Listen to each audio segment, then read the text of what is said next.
English Bible NIV Joshua chapter 16:18. The allotment for Joseph began at the Jordan of Jericho, east of the waters of Jericho, and went up from there through the desert into the hill country of Bethel. It went on from Bethel, that is, Luz, crossed over to the territory of the Archites in Adaroth, descended westward to the territory of the Japhletites as far as the region of Lower Beth Horon and on to Gezer, ending at the sea. So Manasseh and Ephraim, the descendants of Joseph, received their inheritance. This was the territory of Ephraim. Clan by clan the boundary of their inheritance went from Adaroth Adar in the east to Upper Beth Horon, and continued to the sea. From Mikmetheth on the north it curved eastward to Tanath Shiloh, passing by it to Janoah on the east. Then it went down from Janoah to Adaroth and Nara, touched Jericho and came out at the Jordan. From Tappuah the border went west to the Kana ravine and ended at the sea. This was the inheritance of the tribe of the Ephraimites, clan by clan. It also included all the towns and their villages that were set aside for the Ephraimites within the inheritance of the Manassites. They did not dislodge the Canaanites living in Gezer. To this day the Canaanites live among the people of Ephraim but are required to do forced labor. Joshua chapter 17. This was the allotment for the tribe of Manasseh as Joseph's firstborn, that is, for Machir, Manasseh's firstborn. Machir was the ancestor of the Gileadites, who had received Gilead and Bashan because the Machirites were great soldiers.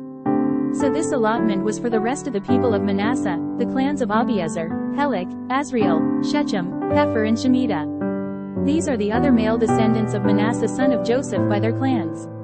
Now Zelophehad son of Hepher, the son of Gilead, the son of Machir, the son of Manasseh, had no sons but only daughters, whose names were Mahlah, Noah, Hoglah, Milcah and Tirzah. They went to Eleazar the priest, Joshua son of Nun, and the leaders and said, "The Lord commanded Moses to give us an inheritance among our brothers."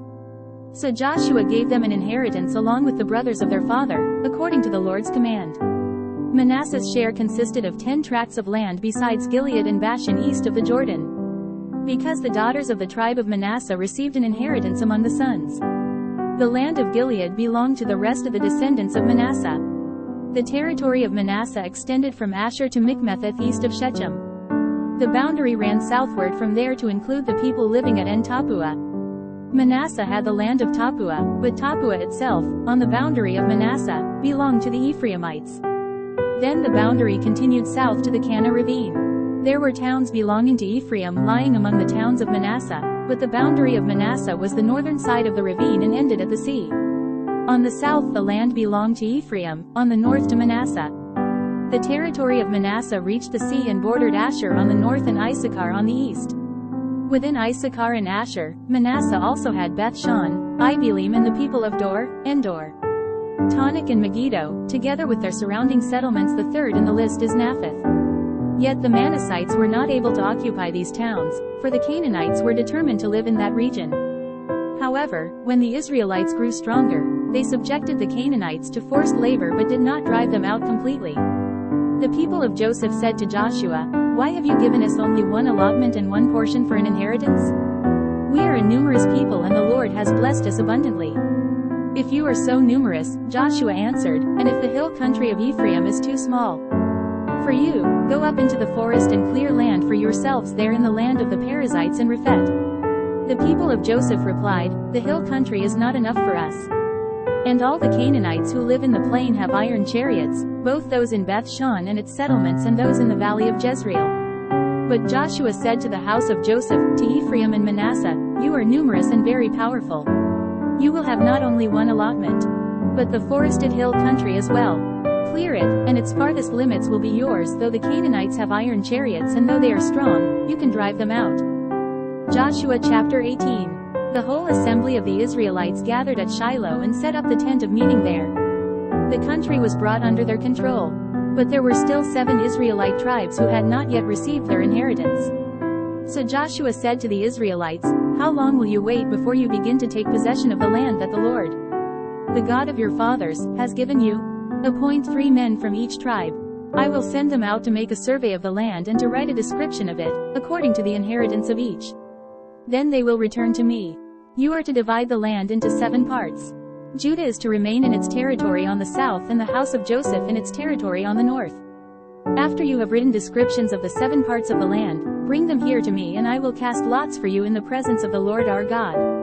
The Levites, however, do not get a portion among you, because the priestly service of the Lord is their inheritance. And Gad, Reuben and the half-tribe of Manasseh have already received their inheritance on the east side of the Jordan. Moses the servant of the Lord gave it to them.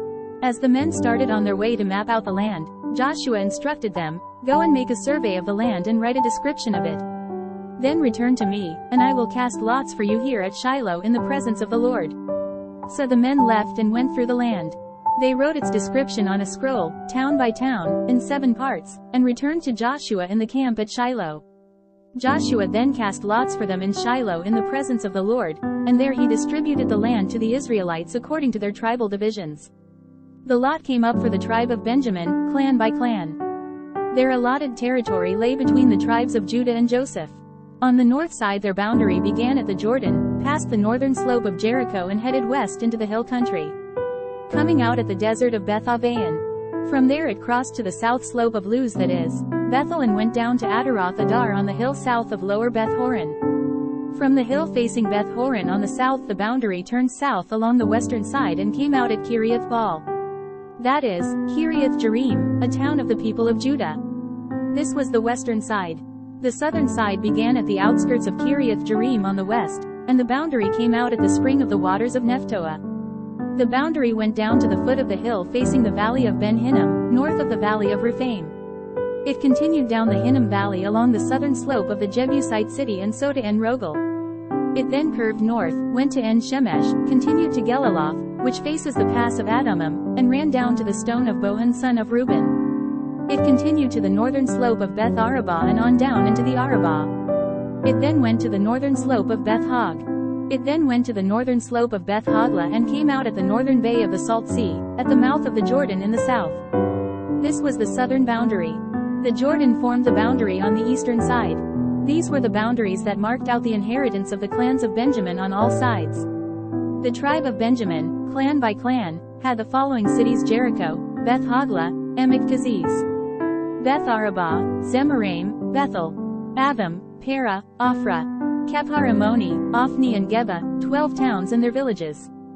Gibeon, Ramah, Beerith, Mizpah, Kephirah, Mazah, Rechem, Erpeel, Tarala, 1 Zelah, Haleph, the Jebusite city, that is, Jerusalem, Gibeah and Kiriath, 14 towns and their villages. This was the inheritance of Benjamin for its clans.